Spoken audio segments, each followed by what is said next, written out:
What's up guys, Jason here. Welcome to the Abyssgarage, and today I'm working again on the 94 Dakota, the little bit of a project truck here. And today's video, I'm hopefully going to be changing out that nasty headliner that we have in that truck from 30 years ago. And it looks like someone left a cougar in the car and scratched the hell out of the headliner rather, and it's all torn and battered. Now, the good news is part of the deal with this truck, it came with a spare parts truck. Now, I did not film, but I took a lot of parts off of that truck to salvage, to try and get any used parts that are good back into the service, if you'll say, so that way I can recoup some money. If not, I have a lot of parts extras for me, certain things I decided I want to keep and hold on to just in case. One of them being is the headliner. Now, this is the headliner out of the parts truck.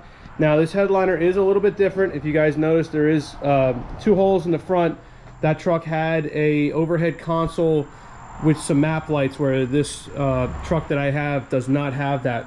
So for today's video, I'm going to be taking apart the interior, which is a little bit of a pain, and to get to the headliner itself, because there's some components you have to take down. But otherwise, we're going to do that. Hopefully be able to swap that out. I kept the bracket for the overhead console among some other parts, so I'm going to try to swap them over for the time being, just so that way I also have somewhere to put my sunglasses, because not having that's kind of a pain. So with that being said, let's get started.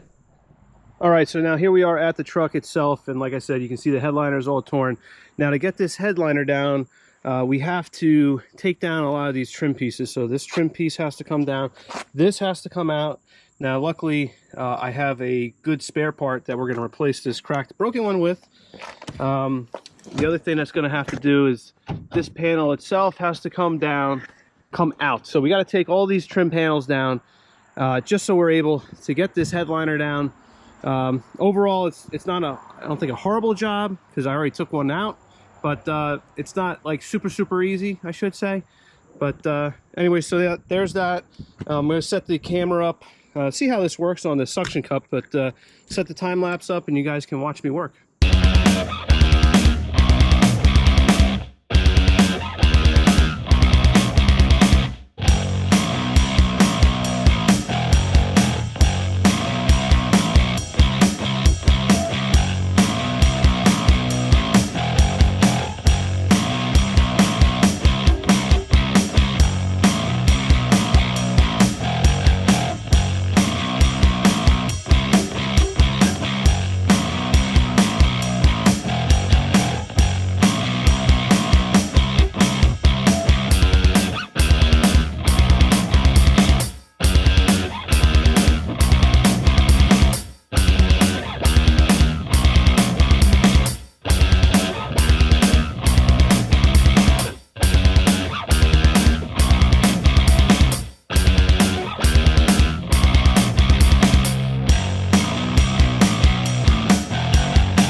All right, so the headliner is now out, and I want to show you guys real quick, in case you have a first-gen Dodge Dakota and you want to do the headliner, on how not to break things. So someone's been in here and changed the rear speakers out at some point and had broken a couple of the mounting points on that back panel.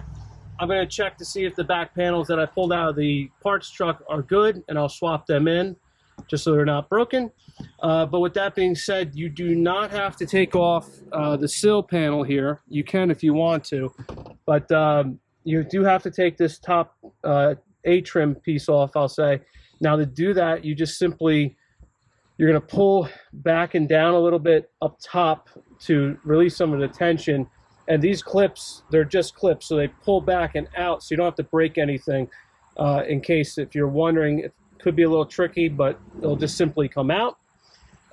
You do have to take down this back panel, which is just held in, clipped in, so you just give a quick pull, it'll come down. This you don't have to take out, you just have to unscrew and you can lay down. Seatbelt bolts, you just unbolt and it'll come out. Now this is the same way if you want to replace the glass on these as well, because these are bolted in, which is nice. So if you do have a broken glass, you just simply unbolt, 2 bolts there, 2 bolts there, and this whole unit will come out, which is nice. So this is out. I'm gonna go grab the bracket itself. Looks like to me that they set all these trucks up with the existing holes, so I'll be able just to bolt the bracket in for the center console and then just reinstall the headliner itself. Now I will say, if you have a second person to help you with the headliner, it would be helpful, but it's not mandatory.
All right, so there you have it. Headliner swap is complete, and I had to make a couple little things work. This took a little bit longer than I was anticipating. It's all my fault.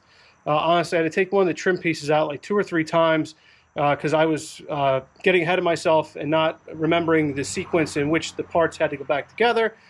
So if you guys are doing any projects at all, always try to remember that. It will save you time in the long run. But with that being said, I have a much better headliner in the truck, and I didn't have to fork up any money for headliner material and actually take the time to reupholster a headliner, which I don't think is too difficult. What's nice is the overhead console's in place. I did not hook up the map lights for that yet, or the ambient temperature sensor. I do have those components. I just don't have the time to actually sit there and figure out the wiring that goes along with it. But we have something that's in place that doesn't look ugly. You know, hold my sunglasses, it does the job. I just have to figure out something for the sun visors. I use the better of the two pairs for them.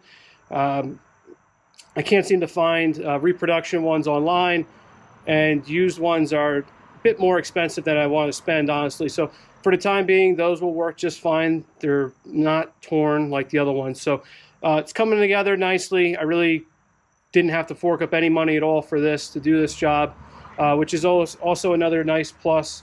So hopefully you guys enjoyed today's video of swapping out a crappy old headliner for one that's not as crappy. I'll see you guys around for the next video in the Abyssgarage, and take care, guys.